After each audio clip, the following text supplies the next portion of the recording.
Merespons putusan Mahkamah Konstitusi soal masa jabatan pimpinan KPK, pemerintah menilai putusan MK inkonsisten.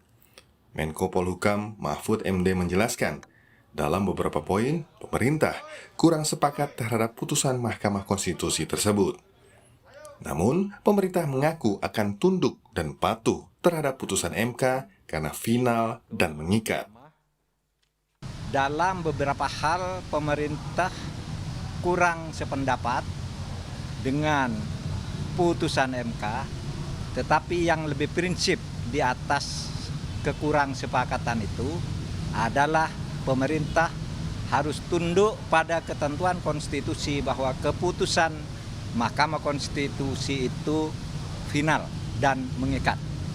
Sehingga karena Mahkamah Konstitusi menyatakan jabatan komisioner KPK itu berlaku 5 tahun dan berlaku untuk periode yang existing yang sekarang ada, maka itu akan diikuti oleh pemerintah sesuai dengan ketentuan konstitusi bahwa putusan Mahkamah Konstitusi itu final dan mengikat, terlepas dari soal kita suka atau tidak suka. Salah satu yang dipersoalkan pemerintah dalam putusan MK tersebut yaitu pengangkatan pimpinan KPK yang berdasarkan undang-undang yang lama. Di undang-undang yang lama, masa jabatan pimpinan KPK 4 tahun. Namun, setelah adanya putusan MK, masa jabatan pimpinan KPK menjadi 5 tahun. Artinya, pimpinan KPK yang sekarang menjabat tidak memenuhi syarat menurut undang-undang yang baru, maka diberlakukan undang-undang yang lama. Hal inilah yang disinggung Mahfud MD, putusan MK inkonsisten. 4 anggota MK sebelumnya menyampaikan dissenting opinion terkait perpanjangan masa jabatan pimpinan KPK. Mereka menolak perpanjangan masa jabatan pimpinan KPK dari 4 tahun menjadi 5 tahun. Mereka berpendapat menjadi pimpinan KPK memegang jabatan selama 5 tahun tidak beralasan menurut hukum. Sebelumnya, pemerintah juga bersiap membentuk panitia seleksi komisioner KPK pada Juni mendatang, karena masa jabatan pimpinan KPK akan berakhir pada Desember 2023. Namun dengan adanya putusan MK, maka pemerintah urung membentuk tim pansel KPK. Saat ini, putusan MK sudah diserahkan ke Presiden, tinggal menunggu terbitnya keputusan Presiden. Tim Liputan Kompas TV. Saudara, pemerintah mengatakan akan patuh terhadap putusan MK soal masa jabatan pimpinan KPK. Namun Menko Polhukam Mahfud MD bilang bahwa putusan MK inkonsisten. Dan untuk membahas hal ini, saudara, kita sudah bersama dengan pakar hukum tata negara UGM, Zainal Arifin Mohtar. Selamat petang, Pak Uceng. Selamat petang, Mbak. Ya, jadi kalau Anda lihat, di satu sisi pemerintah mengatakan akan ikut putusan MK, tapi di sisi lain juga menyebut bahwa ini inkonsisten begitu. Jadi apa yang Anda baca dari keputusan yang diambil oleh pemerintah ini? Saya kira begini, ketika pemerintah mengatakan bahwa MK inkonsisten, saya sepenuhnya setuju itu ya. Karena Mahkamah Konstitusi memang berkali-kali agak teguh pendiriannya kalau berkaitan dengan angka-angka. Misalnya presidensial threshold, misalnya masa jabatan anggota TNI, masa pensiun anggota TNI, selalu itu dikaitkan dengan open legal policy. Nah, ketika kali ini tiba-tiba MK bilang, oh itu open legal policy tapi menimbulkan ketidakadilan, nah itu yang perdebatan besarnya. Karena kita tidak, malah sebaliknya, saya pribadi dan begitu banyak orang sebenarnya tidak melihat ada isu konstitusionalitas di sana. Biasanya itu adalah bagian dari open legal policy yang sebenarnya harusnya diserahkan kepada pembentuk undang-undang. Dan memang pada dasarnya ya DPR dan pemerintah ya. Dan memang pada dasarnya ada banyak sekali aturan-aturan yang masa jabatan yang memang dibuat berbeda seiring dengan pertimbangan-pertimbangan tertentu. Nah, tetapi kalau misalnya pemerintah mengatakan MK inkonsisten, pada saat yang sama juga pemerintah melakukan inkonsistensi sebenarnya menurut saya. Karena kalau kita lihat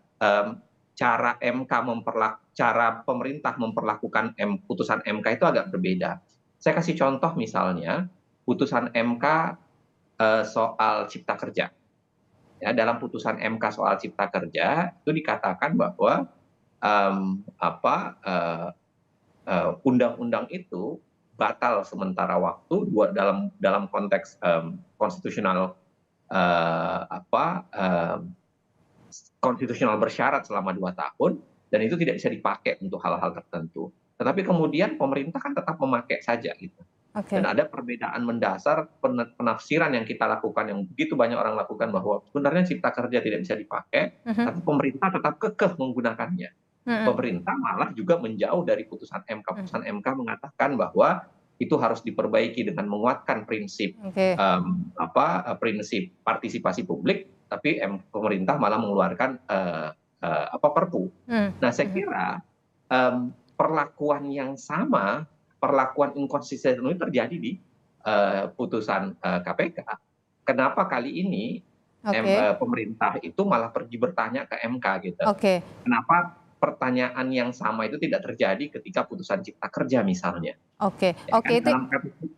Dalam kasus Cipta Kerja pemerintah menolak gitu ya, lalu melakukan penafsiran baru. Nah, saya kira kalau konsisten sebenarnya putusan MK kali ini juga sangat terbuka penafsiran. Kenapa sangat buka penafsiran? Karena putusan MK kan pada dasarnya berlaku ke depan. Tapi apalagi kalau soal masa jabatan, apalagi dalam hukum administrasi misalnya, jelas saja Firly dan kawan-kawan itu dilantik menggunakan Kepres yang batas usia pensiunnya adalah 4 tahun gitu.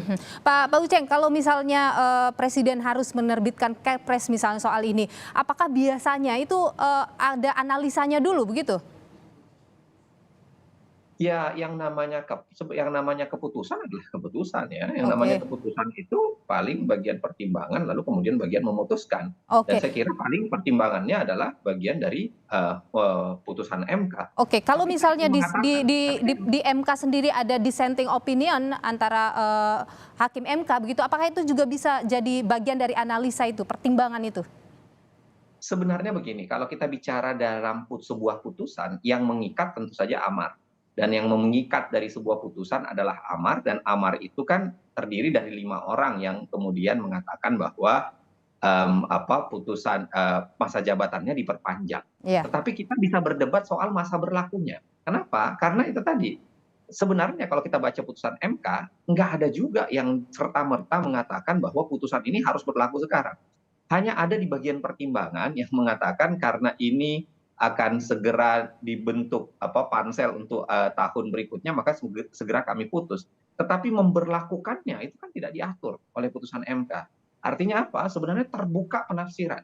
Seperti kalau pemerintah melakukan penafsiran terhadap putusan Cipta Kerja, saya sempat mengatakan bahwa harusnya kita menantang pemerintah untuk melakukan penafsiran yang sama.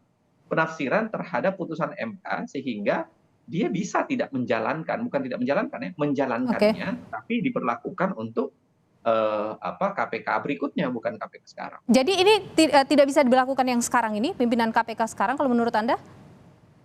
Saya dalam berbagai kesempatan mengatakan itu. Karena putusan, lagi-lagi ya, kalau kita baca putusan MK itu hanya mengatakan ini harus cepat diputus.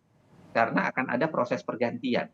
Iya, untuk isu itu saya bisa terima. Termasuk bisa menerima misalnya bahwa Nurul Gufron bisa mendaftar lagi karena kemudian terjadi perubahan kondisi atas dia.